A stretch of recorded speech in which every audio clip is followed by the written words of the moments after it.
MJ Fader here, back with another movie review, and this time I'm reviewing the movie The Invisible Man. And this movie is about a crazy scientist who staged his own suicide and then uses his powers to start stalking and terrorizing his ex-girlfriend. I went to go see this movie a couple of days ago and with some couple of my co-workers from work, and it was an interesting experience, you know. I don't know, it was very interesting, and I don't know if I agree to a second chance or seeing another movie, but I don't know, we'll have to see. You know, it didn't ruin the movie for me or nothing like that. It just, I felt like I would have enjoyed the movie a lot more if I went and saw it by myself. How I felt about the movie, I actually thought the movie was shockingly very good. You know, I was very surprised about this movie being how good it was, because the trailers did not sell me at all. I thought from watching the trailers that this movie was just gonna be a cliche, cheesy monster movie with some kind of subpar acting and not so good of a script, you know. But surprisingly, it's very good. It's very grounded for a sci-fi movie, actually, and I enjoyed that about it. I know you better than anyone else in the world. He has figured out a way to be invisible. Let's go. Just starting off with some of the positives of the movie. One being Elisabeth Moss. Man, she gave an amazing performance. I feel like she gave an Oscar-worthy performance, as a matter of fact. She was very great at this movie. She plays a character who's very distressed and torn and weak and very drained from being in this abusive relationship with her boyfriend. And she does so many things to try to get away from him. You know, she sneaking out in the middle of the night, getting her clothes together, trying to run away from him, you know. And from the very beginning of the movie, from the very beginning of the movie all the way into the end, she has to show this high level of distress and paranoia throughout the whole entire movie, and she does it very well. You could. Please listen to me. I know you feel like you're going insane sometimes. I'm the only one who can help you. I see you. And she's terrified, you know. He has her all the way sure. She doesn't believe that he actually killed himself, and she feel like that maybe some way he's still out there. Maybe some way he faked it, because she knows him best. She knows she lived with him for so long, and that she knows just how deranged and crazy he really is, you know. And yeah, man, he had her all the way short to where she was staying with a friend, and that a doorbell or even a knock on the door would, you know, have her scared and just frantic and ready to, you know, just take out running or something. And the movie does a great job of showing how much pain and suffering she's going through, you know. As the movie progresses along, it feel like she's going through a higher level of pain and suffering each time she encounters with him, you know. And you can see on her face, and which Elisabeth Moss does a great job with, that just the pain and just the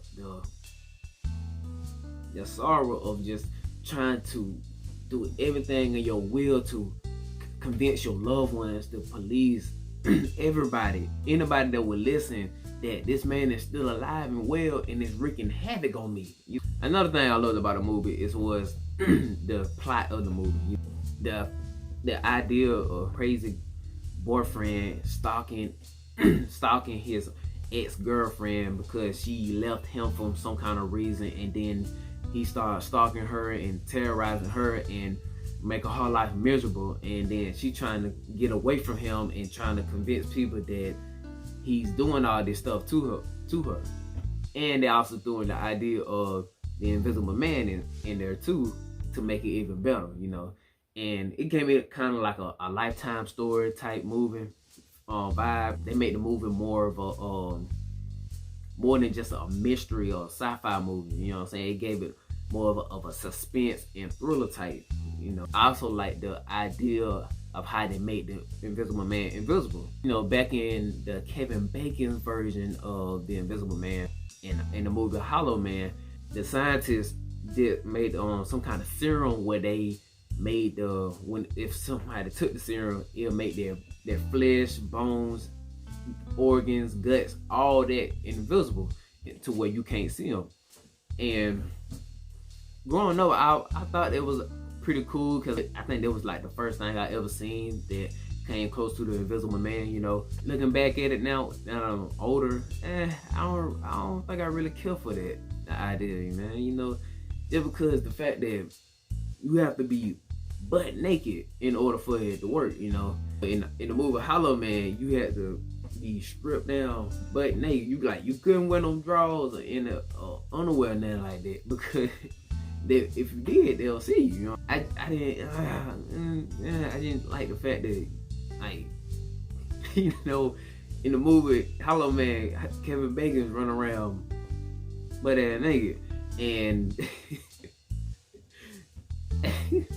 he's running around butt naked killing folks, and I ain't like that idea. You know, the fact that, you know, you in the movie trying to, you know, get this man, and he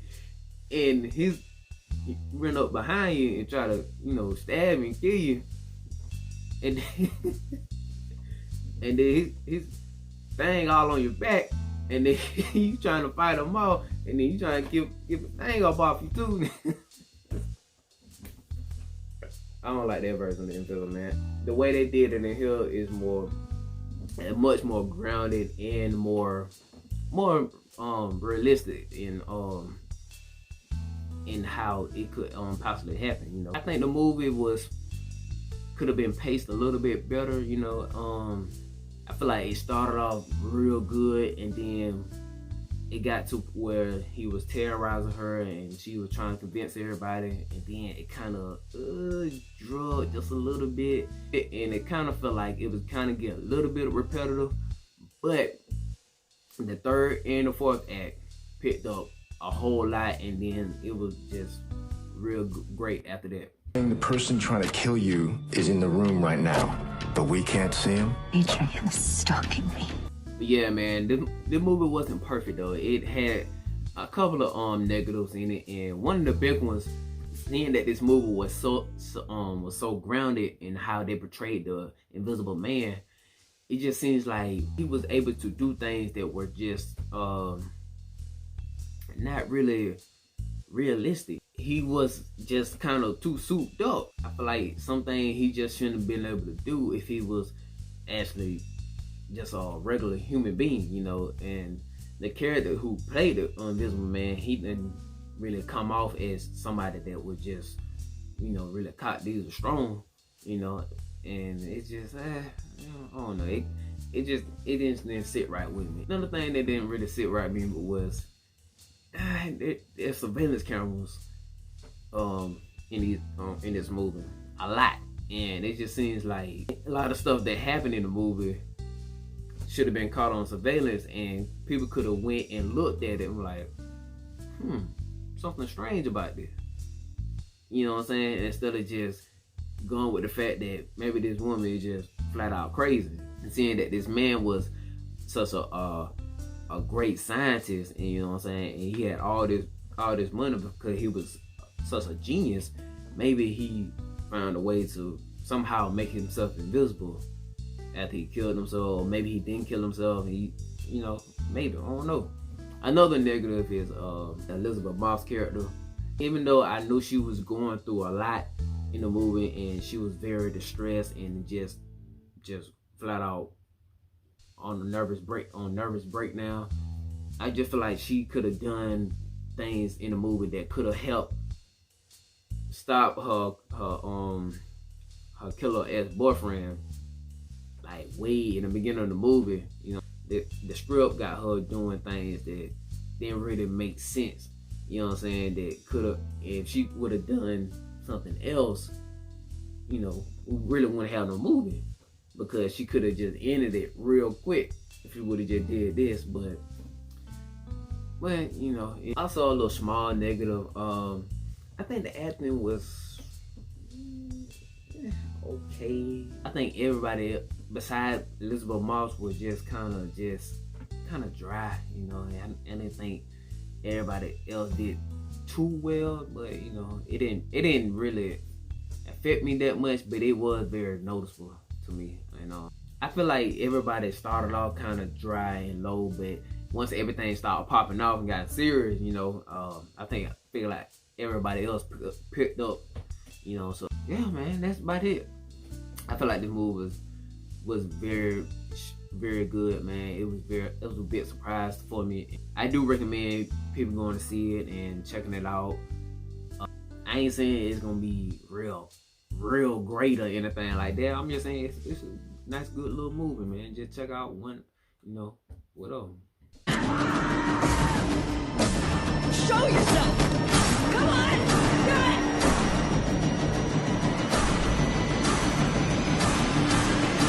It's a good movie. You won't be disappointed. It just had a good bit of negatives in it that it just didn't sit right with me, and but I still think people should go out and support it, and I would rate this movie a 3.7 out of 5. 3.7 out of 5. But yeah, man, those are my thoughts on The Invincible Man. What did y'all think of the movie, man? If y'all went to see it, did y'all like the movie? Did y'all think it was really great, or did y'all dislike it for some reason? Let me know down in the comments below, man. Did y'all like Elizabeth Moss performance? Did she think she give a Oscar-worthy performance, or just an okay performance, or whatever? Did y'all like the plot twist of the movie? Did y'all like the idea of the Invisible Man?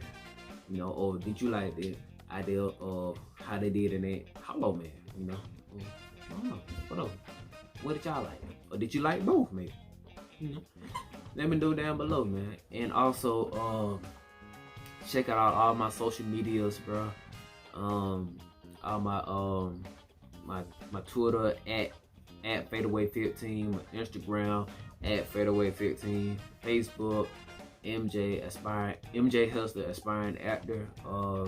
Also check out my the TV show that I'm on, that I'm starring in, called Undercover Detective on the XOD app, Experience on Demand. Download the app to your phone. Go down to AEMG TV. Then go to One Love, One House by April Whittaker. And then check out all the episodes, man. I'm on episode 3, but check out the other 2 episodes also, man. And just, yeah, bro, just keep supporting your boy and like and subscribe to the channel. You know what I'm saying? Continue to share it out to your friend, family, loved one, brother, sister, cousin, boyfriend, girlfriend, side chick, side piece, whatever, you know, whatever. Yeah, man. Check out The Invisible Man, bro, and also be ready for more reviews, and that's all I got, man. Y'all be easy, bro. Peace.